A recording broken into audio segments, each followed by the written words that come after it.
அனைவருக்கும் துர்காதேவி சரணம் சார்பாக இனிய வணக்கங்கள். வீட்டின் தலைவாசல் முன்பு கற்றாழையை கட்டினால் அதிசயம் நடக்கும் என்பதை பற்றி தான் இந்த பதிவில் நாம் தெரிஞ்சிக்க போகிறோம்.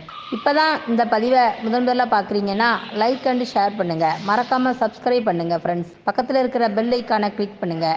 அப்போ தான் இந்த பதிவில் நான் வரும் ஒவ்வொரு நல்ல பயனுள்ள தகவலும் உடனுக்குடனே உங்களுக்கு நோட்டிஃபிகேஷனாக வரும். வீடியோவை ஸ்கிப் பண்ணாமல் கடைசி வரை பாருங்கள் ஃப்ரெண்ட்ஸ். நம்ம வீட்டில் எதிர்மறை ஆற்றல் அதிகரித்துக்கிட்டே போகுதுன்னா அந்த எதிர்மறை ஆற்றலில் இருந்தும் கண்ணூறுகளில் இருந்தும் நம்மை பாதுகாத்துக்கிறதுக்காக வீட்டோட முகப்பில், அதாவது நிலைவாசலுக்கு முன்பக்கத்தில் சோற்று கற்றாழையை கட்டலாம் அப்படின்ட்டு சொல்லியிருக்காங்க. சோற்று கற்றாழைக்கு அப்படி ஒரு ஆற்றலா அப்படின்னா, சோற்று கற்றாழைக்கு அதிக ஆற்றல் தான் என்பது 100% உண்மைங்க. எதிர்மறை ஆற்றல் எவ்வளவு இருந்தாலும் கற்றாழையானது தன்னகத்தே ஈர்த்துக்கொள்ளக்கூடிய ஆற்றல் அதிகம் உண்டு என்று சொல்லப்பட்டிருக்கிறது. இதை பெரும்பாலும் எல்லா வீடுகளிலும் உங்களால் பார்த்திருக்க முடியும். எல்லா வீடுகளிலுமே கற்றாழையை கண்டிப்பாக கட்டியிருப்பாங்க.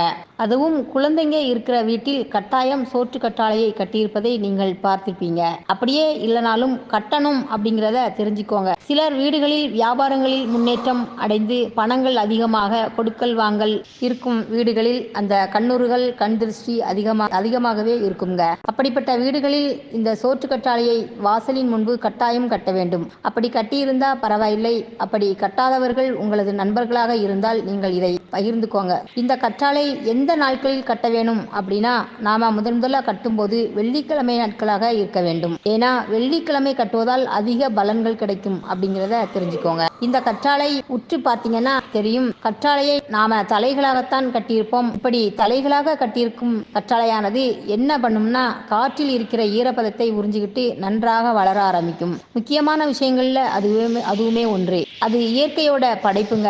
அது மண்ணில் இருந்தாலும் சரி, தலைகளாக கட்டி தொங்க விட்டிருந்தாலும் சரி, அது வளர்ந்துகிட்டே இருக்கிறது நம்மளால பார்க்க முடியும். நல்லா வளர்ந்து தளதளப்பா இருக்குது அப்படின்னா உங்க வீட்டில் இருக்கிற கண் திருஷ்டி, கண்கோளாறு படிப்படியாக குறைஞ்சிட்டு இருக்கு அப்படின்னு அர்த்தம். அல்லது எதிர்மறை ஆற்றலை அது தன்னகத்தே ஈர்த்துக்கிட்டு அப்படின்னு அர்த்தம்ங்க. சோற்று கற்றாழையானது சில நேரங்களில் அது தானாகவே கருக ஆரம்பிச்சிட்டு அப்படின்னாலே நம்ம ஒரு முன்ஜாக்கிரதையாக இருக்கணும் அப்படிங்கிறத ஒரு அறிகுறியாக தென்படும். அதாவது ஏதாவது எதிர்மறை ஆற்றலையானது வீட்டை தாக்குது அப்படின்னா தன்னகத்தே இருக்கும் சக்தியை அது இழக்கிறது என்று நம்ம தெரிஞ்சுக்கிடணுங்க. அப்படி இருக்கும் நேரத்தில் நாம சுதாரிச்சுக்கிடணும். அப்படி இருக்கும்போது நாம அடுத்த பரிகாரத்தை நோக்கி செல்லணும் அப்படிங்கிறத குறிப்பிடப்படுகிறது. குழந்தைங்க இருக்கிற வீட்டிலும், ஆண்கள் நன்றாக சம்பாதிக்கிறவங்க வீட்டிலோ இந்த கற்றாழையை கட்டாயம் கட்டியிருக்க வேண்டும் சகோதரிகளே. அப்படி கட்டியிருக்கும் போது வீட்டுக்கான கண் திருஷ்டி முழுவதுமே குறையும் என்று சொல்லியிருக்கிறது சகோதரிகளே. இந்த தகவலை பார்க்கும் சகோதர சகோதரிகள் அனைவருமே தெரிஞ்சுக்கோங்க.